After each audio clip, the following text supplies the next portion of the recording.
What's up, y'all? TBrown31 here, back with JaboctheGreat once again. We have another episode of the Last Word podcast. So, of course, NFL season is over, regular season at least. College football season is over. A lot of football this week to talk about as we head towards the NFL playoffs. But as you can see by the title of this video, we're going to be talking about the National Championship, Michigan and Washington. And this one, as you can see by the final score, not the best game for Washington against Michigan. They win 34-13, win their first title since 97, and of course, Jim Harbaugh's first title in college football as well. Yeah, big implications for that, especially as Harbaugh gears up for a potential NFL jump. Going in with a national title is usually a helpful way to get some extra eyes on you. This is a pretty good game. At first it gets away from Washington. It's 14-3 by the end of the fourth, and Washington makes it look somewhat interesting for a little bit, and then it falls apart again. Michigan's running game was excellent in this game. They played a great game on offense and on defense, and got themselves a title for it. So looking at a little in-depth here on paper, J.J. McCarthy did just what was needed of him. He went 10 for 18, 140 yards, no touchdowns, but no picks either. 31 rushing yards. He was third on the team in rushing. The two people ahead of him had incredible days. He had no chance of passing them, which is not a bad thing. Really, in this national championship game, we didn't really see like amazing quarterback play, even from Penix. McCarthy definitely let the running game speak for Michigan. Not a slight against him. They did what worked, and they ran all over Washington. So speaking of that, their run game had 303 total yards, and they just pulverized the Huskies. Blake Corum got 134 of those yards, 2 touchdowns on 21 carries, and then Donovan Edwards on just 6 carries got himself 104 yards and 2 touchdowns.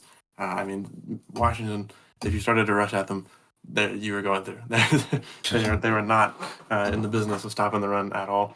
No touchdowns in the air, but still some pretty good performances. Colston Loveland and Roman Wilson, who both got 3 receptions, were the bulk of the passing game, with Loveland getting 64 yards and Wilson getting 54. Pretty good games for them, even despite the running game really taking over. And then Will Johnson and Mike Samer still pick off Michael Penix, and the latter had an 81-yard return on his. So pretty big things there. Not an easy thing to do, to get a meaningful interception on him. I'd say both of them got him pretty good. So Penix has a better looking line than McCarthy, maybe not.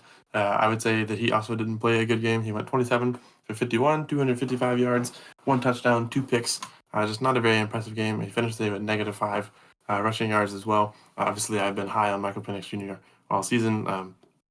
He had some issues with the O-line and other things like that in this game, and some big drop passes. But overall, this is just not his best game, which is unfortunate, since after his huge 400-yard game, they asked him, is this the best we've seen of you? And he was like, no, we got one more. This is absolutely not better than his semifinal performance. This is not his best game. Their running game was not super relevant either. They were led by Dylan Johnson with 33 yards. Passing game was a little more impressive. Rome Odunze led the Huskies in the air with 87 yards. Jalen McMillan got himself 33 yards and a touchdown, and then other notable Huskies, Jack Westover and Jalen Polk, both got about 40 yards on the day. No touchdowns for them, but contributed decently to their offense. And then we got a Jalen Polk picture of him staring at the celebrations. We have another championship loss picture to go. I think they're like 1 for 9 on being important to the next season, and the ones who was important was J.J. McCarthy, who last year watched the celebrations of TCU, and then this year got himself a national championship. So yeah, I don't think Washington will get it next year, but those pictures are something. And either way, Michigan played a dominant game in this one. I would say, despite Washington making it interesting in the middle of the game, Michigan pretty much dominated this the whole way through. There wasn't really a minute after Michigan scored the first touchdown that I thought Washington was going to come back and steal it. So great game, Michigan. Great for Jim Harbaugh. Seen a lot of jokes about him finally getting to speak to his family because of the way he phrased his quote, and some of the ways that the media has phrased quotes. I think I saw one that it was like Jim Harbaugh sees family for the first time after winning a national championship, and people were joking about how they shunned him until he finally got himself some sort of title. So great for him, great for J.J. McCarthy. Blake Corum, of course, has been talking all season and backed that up, especially here in this championship game. Huge win for the Wolverines. Just good. Not the best championship to watch, but a good game for Michigan. Yeah, I mean, obviously not as bad as last year. I mean, that was just unless you were a Georgia fan, like that was god awful. Um, but I mean, when you think about it, when we look at the past, how many ever championships now? It's been kind of lopsided. Like, we got this game last year with TCU and Georgia. Then the year before, Georgia and Bama. It wasn't lopsided, but it wasn't Georgia. Getting their revenge in the SEC championship after the SEC championship game, I should say. Even going back to, let's say, like Clemson and Bama, like 2019, Alabama, Ohio State. I mean, it's been a while since we really had like a close down to the wire championship game. Um, and maybe that's just kind of how things are now. Like maybe it's the best team in college football is just that much better than everybody else.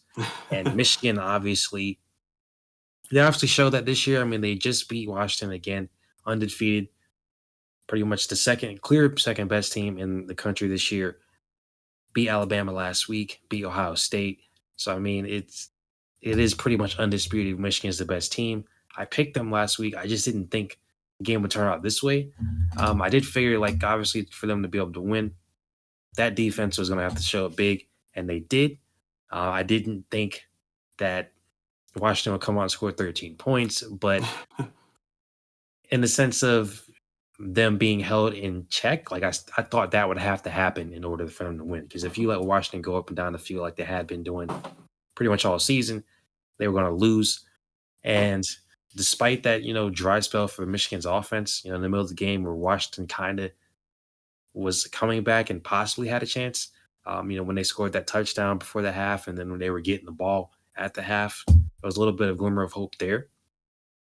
But I think the game is best summarized by those first two drives. I mean, it was pretty much literally zero resistance, essentially, from Washington's defense.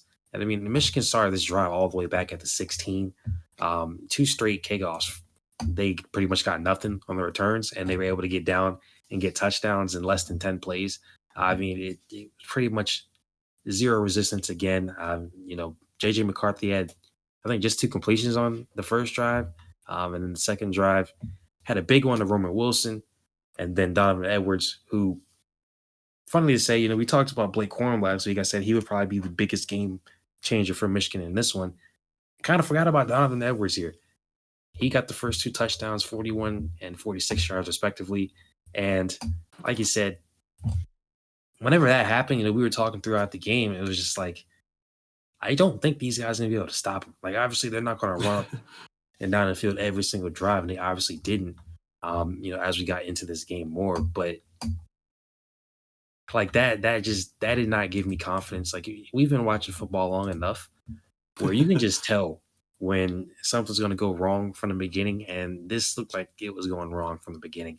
I mean, not having any kind of resistance, and we know Washington, their defense is not Michigan's defense, but like not having basically any resistance against, uh, albeit two pretty good runners in Blake Corum and Donovan Edwards, especially there, not having any resistance. I mean, that wasn't a good omen for the game, if we're being honest here. So with that, it didn't really surprise me the way things turned out at the end.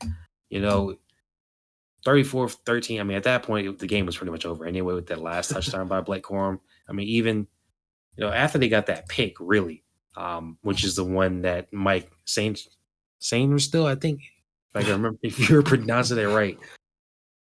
When they say it on the broadcast, it sounds way better. But when he took that 180 yards back, it was like this Yeah. game's over. Like it's done because they're already down 27, 13 still. They only had like 4 minutes left. It was a fourth down. It was just like this is done. Like there's no chance. I mean, at that point, that's when I went to bed because I'm like, yo, it's done. Like there's no way it can come back because even if Michigan by for some reason if from inside the 10 they can't score, there's still only a couple minutes left. They're already up a couple touchdowns. That pretty much spelled the end for him. And like you said, Michael Penix Jr. like may have had 115 more yards, 51 passes. To get to that point, not really impressive. Yeah, I think that's just, we expected to see a lot more out of the Washington offense in this game, but you said it in our pick video that the Michigan defense is going to have to step up. We did also both say that it would be uh, impossible to hold Washington below 20. That Michigan would have to hold them off on defense and score high. Realistically, yeah, we were somewhat correct. If Washington scores 20 in this game, Michigan still wins. At least if everything goes exactly how it is. But they also, the Michigan defense stepped up and overperformed there. They held Washington below 20, just one touchdown actually, which is pretty impressive. Of course, yeah. I mean, you've got Penix throwing 51 passes. They give up on the running game. Not much they're trying to do there. Dylan Johnson gets 11 carries. No one else gets any more than 3, and the person with 3 is Penix. And so it's they're clearly trying to get something going with the passes. Just not a good game from the Washington offense, and the Washington defense could not stop anything. I joked in previous episodes where I said, I think with the Ravens episode where I said they called me to ask if I want a touchdown. I could make the same joke here. I guess I could have went out there. I don't think I would have scored a touchdown, but I feel like I could have got a rushing yard against the defense the way they were performing. And I'm by no means, like a big tough guy that could that would be getting a lot of yards in the NFL or college football for that matter. But Michigan just played a really good game in this one. I mean, they were able to. They realized that the running game is working. Blake Corum gets 21 carries, and I mean, about 6.5 yards per carry on that is pretty solid. Donovan Edwards has a 46-yard explosion and is still able to get 100 yards on just 6 carries. They clearly saw what was working for them. So obviously JJ McCarthy goes 10 for 18, 140 yards. It's not great not a great day for a quarterback. His QBR ends up being worse than Penix's, which we don't really use QBR to really judge people here. But he did what he had to do. I mean, he kept his team in. He didn't throw a pick. He didn't fumble. He didn't do anything that was really costly. His completion ratio isn't really pretty. 10 for 18 is not that great. But he comes in and keeps his team alive, gets the running game going, and is able to do enough. So yeah, I think Michigan just outplayed Washington in this one. There was a lot of talk about the refereeing in this game with the ACC crew missing a lot of holds and things here and there. That is unfortunate. There's definitely a few I've seen where I'm like, yeah, that could have been called. But this was such a beatdown that I'm not really sure that would reverse much. I mean, it would give Washington maybe a little more room to move. The score might look a little better, but the way Michigan played on all facets of the ball in this game, I would have to believe that they were just going to win this one. And I picked Washington. I thought Washington had a great chance to beat this Michigan team. But the way they played in the championship, the way Michigan showed up, the way they seemed prepared, I don't think Washington was going to overcome this hump. Yeah, I mean, you look if it's a penalty, it's a penalty, right? But end of the day, they lost 34-13. Like they didn't play well. I mean, outside of a couple drives, in the middle of the game, that touchdown, like I said before the half, um, like they just didn't play well. It's really that simple. I mean, even Michigan, again, that dry spell in the middle of the game there, into the third quarter, like they didn't play that well either. But Washington couldn't capitalize off of that. So yeah, it's unfortunate that they had such a game like this in the title game. It's like because you like you said, you have a game like you did against Texas. You had the legacy games against Oregon, Pac-12 championship, and middle of the season. You were again. I picked Michigan, but you would expect that they would at least come out with more. And I think back, with Donovan Edwards, I think back to the 2022 Ohio State Michigan game. That one was like real close at the end. They were only down like a touchdown, Ohio State was, and then Donovan Edwards gets like 2 80-yard touchdowns back to back to like kill him. I feel like it's kind of like that in reverse. Obviously it wasn't 80-yard touchdowns, but I feel like it's just kind of the same thing there. Like getting those 2 touchdowns that early on probably demoralized them. And I was honestly like really surprised that they were able to come back halfway through right before the half and make it a game. And again, they had the opportunity coming out of the half to score, and they threw an interception very first play, and it's like that was your opportunity right there because if you get a touchdown on that drive, it's 17-17, and neither team again for most of the rest of the game did much until Michigan late. So like those are two momentum killers, I would say. Getting scored on like that and getting run all over in the first part of the game, first two drives, and then having the opportunity to essentially go for 2 for 1 there and get a touchdown right before the half, and then come out, get a touchdown, you throw a pick. Like I think that kind of killed them more than anything. Because the rest of the game, again, Michigan wasn't amazing on offense, and this was yet another game where you really didn't need JJ McCarthy to throw all over the field. So yeah, if you can get 300 something rushing yards, like why even bother stopping? Even without the long rushing touchdowns by Donovan Edwards, they still ran the ball really well. So yeah, it does suck that the game turned out the way it did, but I guess it's again just another instance of, look, Michigan was just clearly the better team. Like I couldn't in good faith pick against them after that Alabama game.